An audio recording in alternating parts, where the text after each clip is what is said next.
भगवान बुद्ध अपने आसन पे बैठे हुए थे, अपने योग आसन में। अपने बिच्छू भी उनके योग आसन में बैठे हुए थे, यानी तपस्या में लीन बैठे थे। तभी एक औरत आती है, बहुत दुखी, परमात्मा बुद्ध के चरणों में गिर जाती है। कहती है, आए परमात्मा बुद्ध गौतम बौद्ध धार्मिक, मुझे ये बताओ मैं इतना संकट में कैसे, मेरे घर का झगड़ा शांति नहीं होता, घर का झगड़ा नहीं शांति होता, मैं बताओ मैं क्या करूं, दुखी चिंतित मैं मारे हूं। परमात्मा गौतम बुद्ध अपनी आंखें खोलते हैं और उस नारी से बोलते हैं कि है नारी, तुझे क्या हुआ। तो नारी कहती है, अय गौतम बुद्ध भगवान, हम बहुत दुखी हैं, हमारे घर में प्रतिदिन झगड़ा होता है। बोले, आप हमारे घर पे चल करके हमारे सभी घर के सदस्यों को समझा सकते हैं। गौतम बुद्ध कहते हैं, ठीक है, आप चलिए और हम आपके घर जरूर आए। गौतम बुद्ध भगवान अपने भिक्षुकों को के साथ में उस घर में पहुंचते हैं।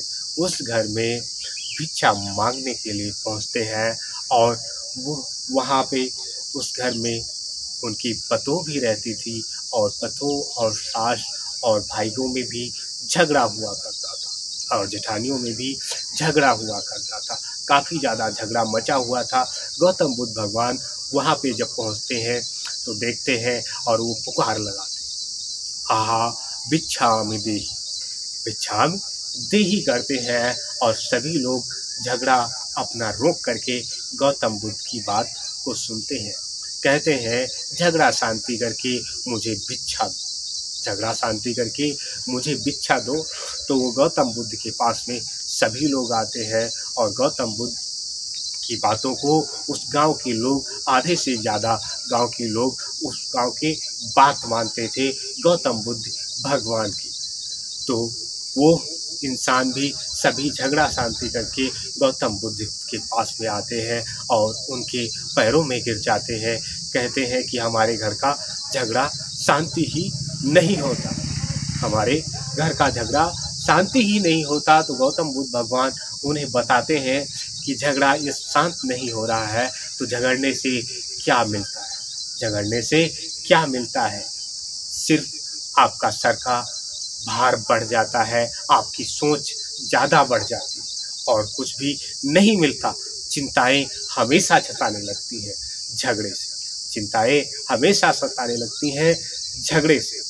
झगड़ा यदि करते हो तो ज़िंदगी की उम्र सबसे पहले ही ख़त्म हो जाती है। वैसे इंसान की ज़िंदगी की उम्र 100 वर्ष तक है और आप ये झगड़ा करते हो तो आप अपनी ज़िंदगी को हो सकता है जल्दी ही ख़त्म कर सकते हो और गुस्से में आकर के अपनी ज़िंदगी को भी नष्ट कर सकते हो। गौतम बुद्ध भगवान बताते हैं कि झगड़ा बिना करते हुए, जैसे ये गांव के सभी लोग रहते हैं अपने परिवार के साथ में, जो कोई भी बात हो, बात का निराकरण बात से कर लो, बात का निराकरण बात से कर लो।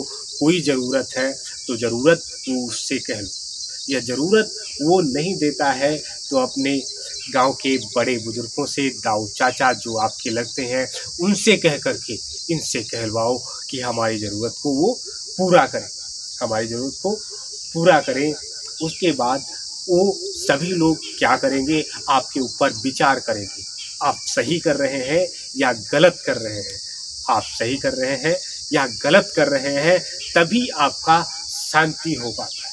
तो वो सभी लोग गौतम बुद्ध भगवान की बात को समझते हैं। कहते हैं, ऐ परमात्मा गौतम बुद्ध, हम आज से झगड़ा नहीं करेंगे और आपके शरण में हमेशा रहेंगे। वो सभी लोग समझ जाते हैं और सभी लोग ना झगड़ा करते हुए गौतम बुद्ध भगवान के गुण गाने लगते हैं और उस गांव के सभी लोग गौतम बुद्ध भगवान के धर्म में आकर के गौतम बुद्ध भगवान के गुण गाने लगते हैं और भजनों में मगन और कहानियों में मगन ऐसी ही कहानियाँ सुनते रहते हैं। तो चलिए प्यारे मित्रों, हम आपको फिर से मिलते हैं अपनी एक नई कहानी के साथ में। तब तक के लिए भगवान बुद्ध आपके परिवार के ऊपर हमेशा ही दया बनाए रखेंगे, हम आपको फिर से मिलेंगे अपनी एक नेक्स्ट कहानी के साथ में। तब तक के लिए प्यारे मित्रों, नमो बुद्धाय।